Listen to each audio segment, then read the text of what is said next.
This is Vote Her In, a collaboration of Two Broads Talking Politics and author Rebecca Sive. On the special weekend edition, our guest is Molly Jong-Fast.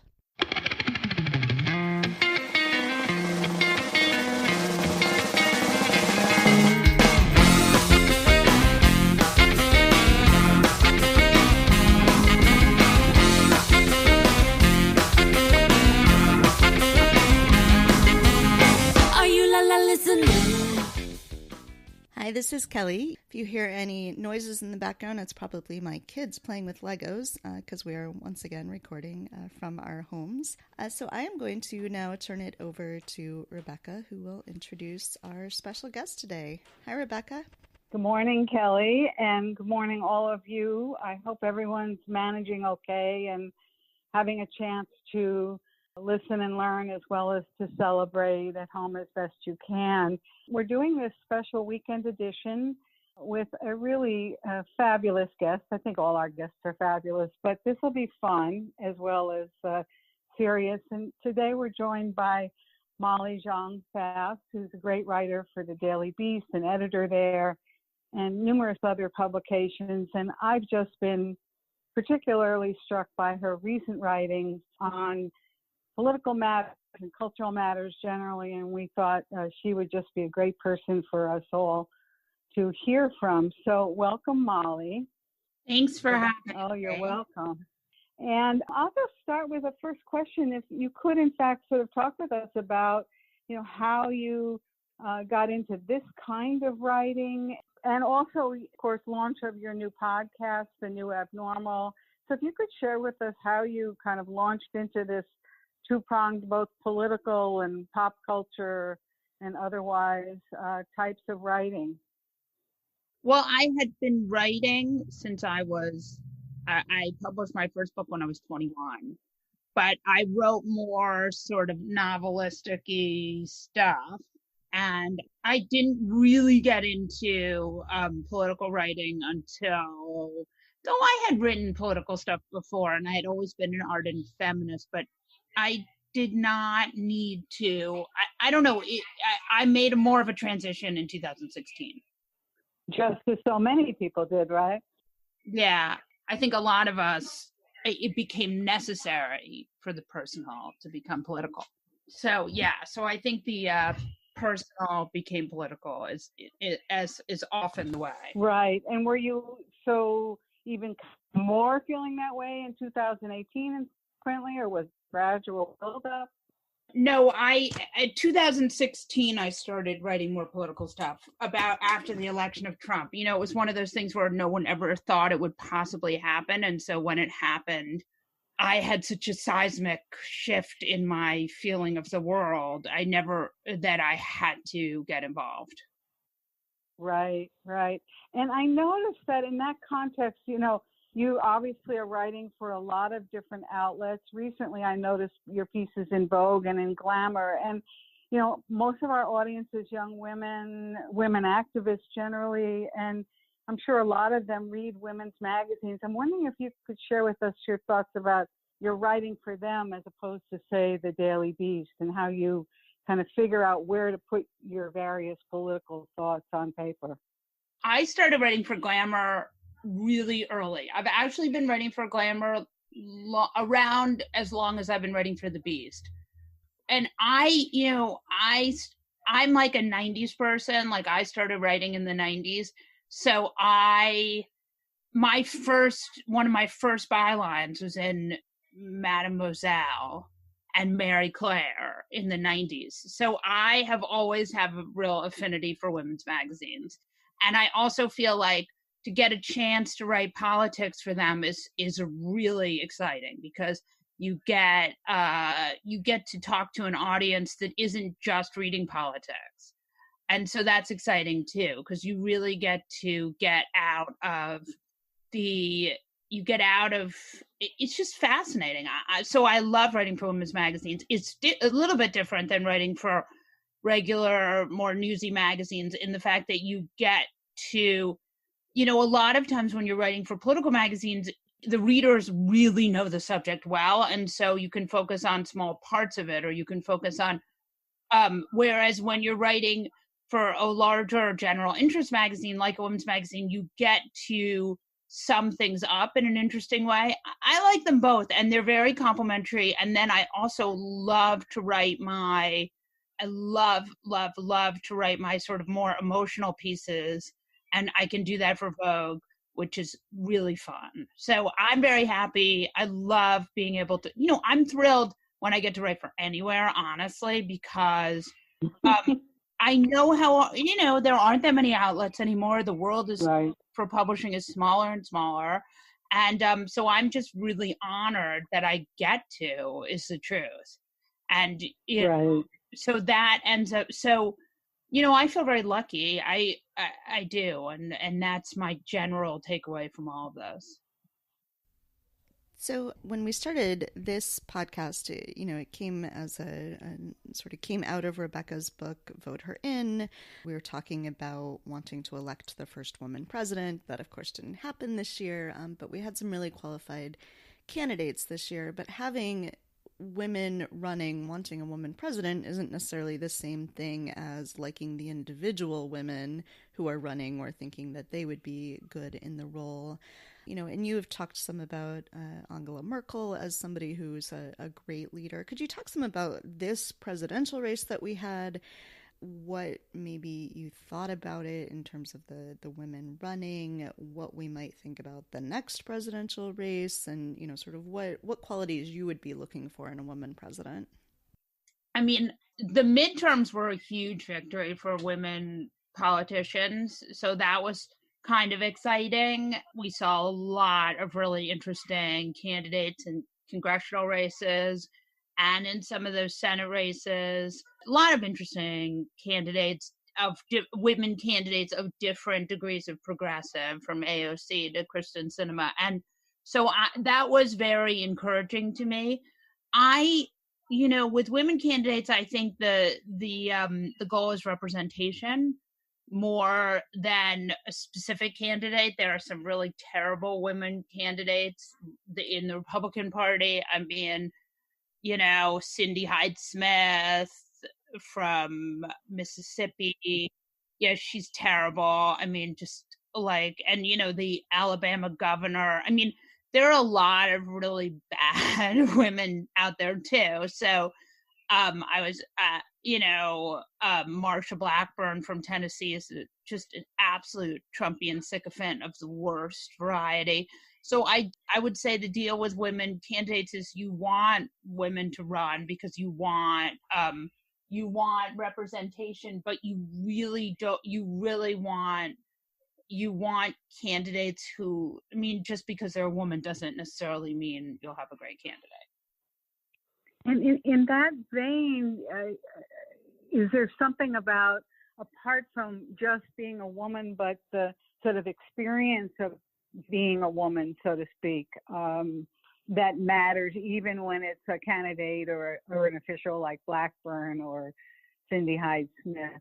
Just having different voices, different life experiences at the decision-making table in political contexts really matters. So arguably, some people say that even a Blackburn or a Hyde-Smith is a positive. And I'm wondering what your thoughts are about that idea. I mean, I think they're fine. Look, is it Blackburn better than a Louis Gohmert? I mean, I don't know. Maybe. I mean, it's one of these impossible situations where I would just say that it's hard for me to, I don't know. I mean, certainly I think representation matters, and maybe it is, I don't know. It's hard for me to know. It's hard for me to think that any good can come from having Cindy Hyde-Smith in the Senate, but maybe I'm wrong. Right. Yeah, this is one of the ongoing quandaries. I'm sure we'll be talking about this for a long time to come as we see what happens. And I've certainly had this discussion many times with people in political activities, as I'm sure Kelly has too. Yeah. I mean, look, more women is always good, but, I mean, I guess that maybe it's more women is always good. is the answer. So in this political context, speaking of having more women out there and getting more women out there, thinking about your own self back when you wrote that first book in your 20s, now as a 40-something wife and mother, how do you think it's important for those women to spend their time politically these days? In other words, there's a lot of work that we can still do, even though we're at home. Hopefully this will end at some point. But your thoughts on what women activists should be doing on the different generations, or if it's a uniform thought, what is that? Oh, yeah. I mean, that's a really good question. I would say there are a lot of really great opportunities, especially right now. I mean, I would pick a Senate race. The Senate map is amazing for Democrats. And actually, I was talking about this on my podcast yesterday. The 2020 Senate races are just like, there is a piece of me that thinks this map is completely up for grabs. I mean, the president is a disaster. Like, if for the women activists who are listening to this, like Doug Jones, that's a great seat that Democrats really need to keep. Martha McSally, that race she is absolutely, unquestionably, very likely going to get crushed, and that's great. He's a great candidate, Kelly. Cory Gardner is running against Hickenlooper. That's a seat that Democrats could absolutely pick up. Kelly Loeffler in Georgia is a disaster. That's a seat that's worth looking at. Joni Ernst. I mean, there are so many seats that Democrats could conceivably pick up. Montana, that Montana race he was the governor. Right. He's fabulous. I mean, there are just even Texas, like, I mean, that Corin is not a lock, and the polling is very, and so that would be one. I would just pick a race, no matter how nutso you think it is. Like, Tom Cotton is really terrible, and like, it's probably a safe Republican seat, but the president just told people to drink bleach. Like, go work for Tom Cotton's opponent, like, who else is a good, a great one is Jamie Harrison. I mean, that in South Carolina, that's a race where he's a fabulous candidate. He's raised a lot of money.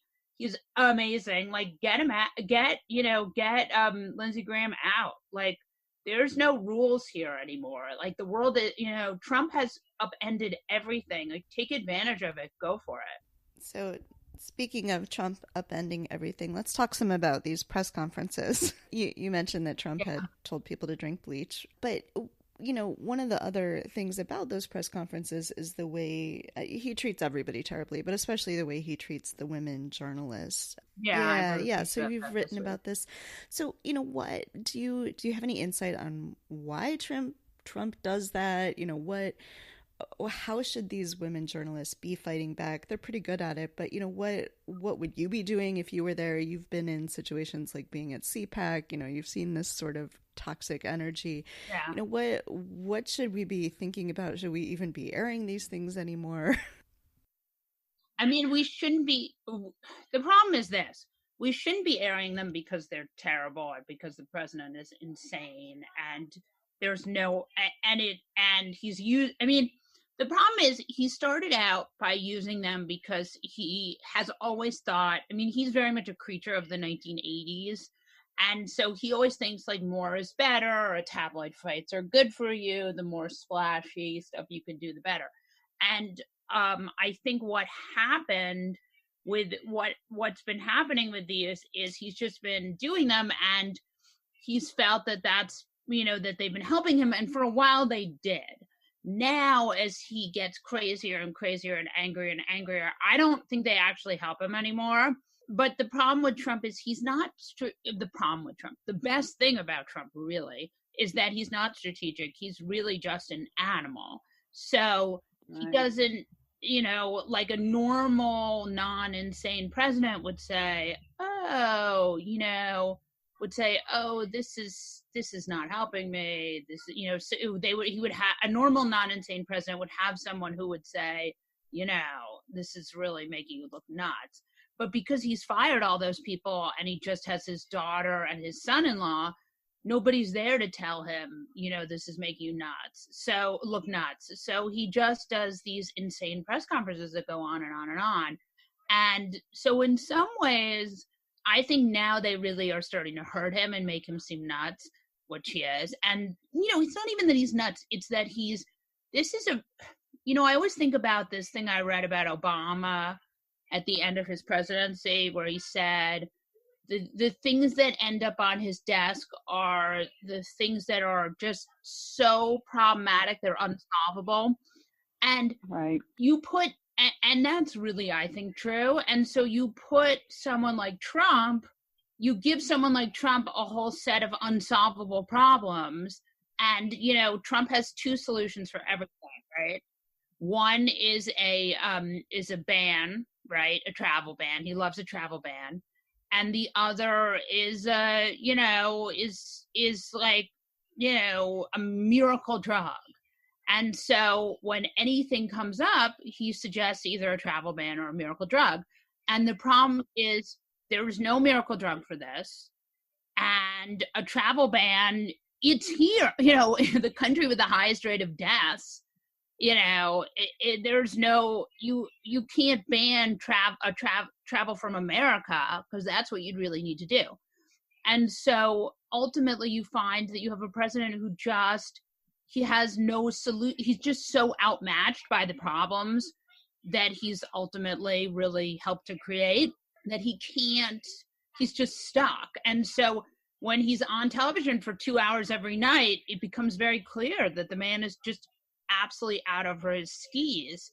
And, he can't, and Trump is running in a base election. Like, he's just hoping that the base can keep him in power, but he needs suburban women. And, if suburban women know anything, it's that this is ridiculous,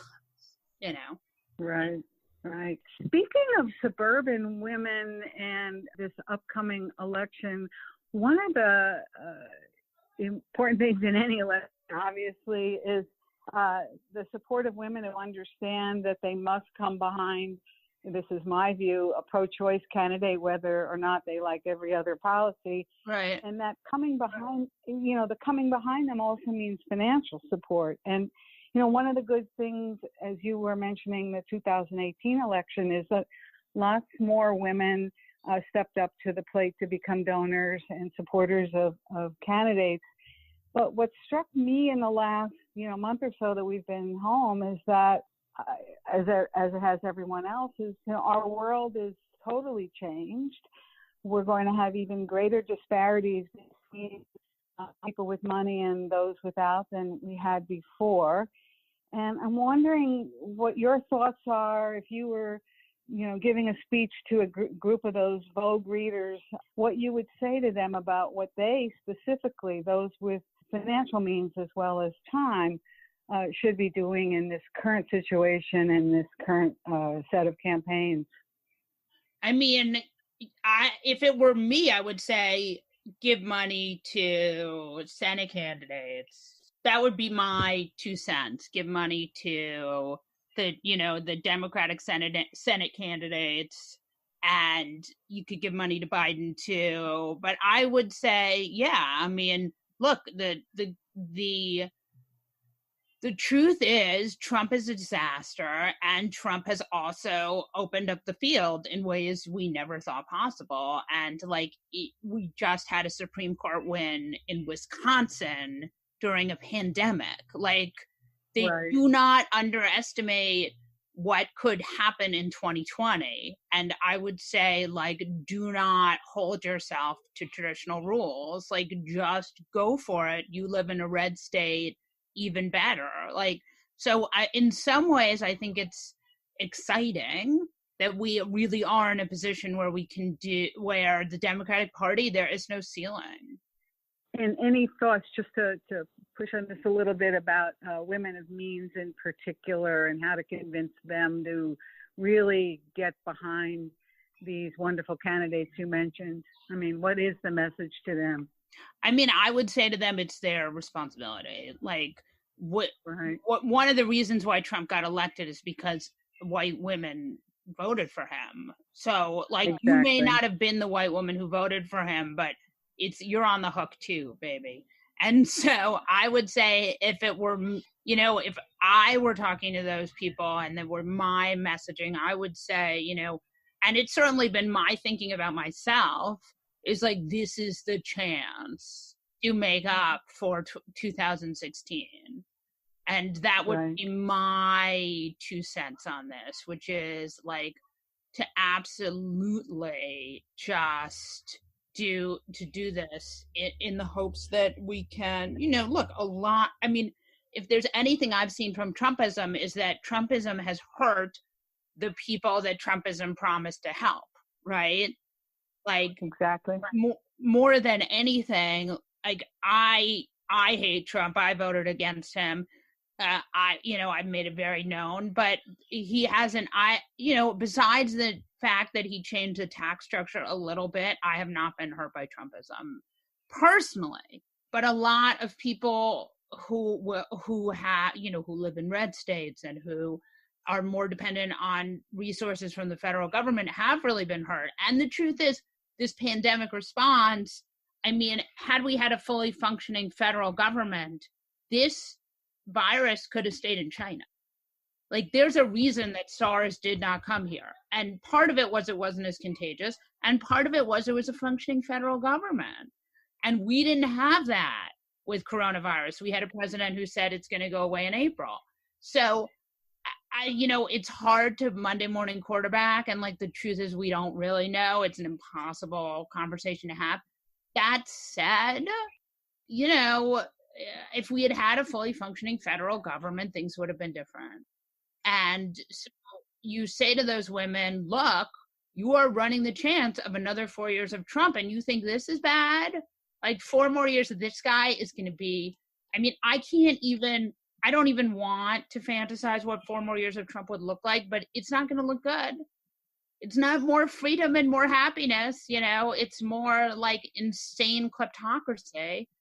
So if it were, that would be how I would message it, is like, you should be really scared of another 4 years of Trump presidency because the rest of the world is. Seems like an easy sell right now when we're all stuck inside all the time. I mean, it would seem that way, but, we really have to be, I mean, I would say it's really important to be vigilant because we know that in 2016, Hillary Clinton was going to be president and then she wasn't. So, I mean, I'm not a fan of taking anything like this for granted at all. And the other thing is, like, we know there has never been a president who's needed to stay in office more than Donald J. Trump, right? Because, like, he's got, God knows what kind of weird financial malfeasances / possible litigations could come up against this guy. So that is why I say to you, I believe that he will do anything to stay in office, and that's why Democrats really have to be vigilant. Right. It's a scary time, but we do want to work hard. I think everyone here listening is committed to that, and your guidance here about what to say and how to message is great. And I know that before we close, Kelly had another question related to guidance that she wanted to ask. Yeah, just what you're reading right now, what you would suggest that we all be doing and reading in this moment as we move forward. I would say that the most important thing you should be reading is all, everything, like all of the Post, all of the New York Times, all of, everything. I would subscribe to a bunch of newsletters. I would just do as much as you can, just to stay. I mean, the problem is the news cycle is moving so quickly that it's quite difficult to stay up to date with everything. But, the more you can, read that kind of stuff. And I would just say that I think the lesson of the 2016 election is that we have to be really vigilant, and that there's nothing is ever in the bag. we'll keep reading. I think we'll keep writing letters and postcards and calling and all of that. And I would say the other thing about the postcards and and the phone calls is that actually really does work. Like congressmen and senators, that really does work. It really does move the needle. And especially right now, they need to hear from you more than ever because there's a certain amount of fatigue. And so the more that you can do that, the better. Right. And as we close, and thank you for joining us and asking you to come back at some point and we'll assess again. Is there anything else you want to share? Any words of wisdom before we say thank you and go off for the day? I mean, I would just say don't get discouraged, that this is a marathon, not a sprint, and that there are a lot of women in this country, and they have a chance to really take over leadership. And we are closer. In some ways, this has been really a hard time in American life, but in other ways, we're closer than we've ever been. So that's kind of exciting. So I would say, even though we're in this terrible presidency with this insane president, we're actually in this interesting time. So that's what I would say. And on that note, thank you, Molly. It's been great to talk with you, and we'll talk again. And in the meanwhile, take good care. Okay, thank you. You too. Bye. The Vote Her In segment is a collaboration of Two Broads Talking Politics and author Rebecca Sive. Our theme song is called Are You Listening, off of the album Elephant-Shaped Trees by the band Immunuri, and we're using it with permission of the band. Our logo and other original artwork is by Matthew Weflin and was created for use by this podcast. You can contact us at twobroadstalkingpolitics@gmail.com or on Twitter or Facebook at Two Broads Talk. You can find all of our episodes at twobroadstalkingpolitics.com or anywhere podcasts are found.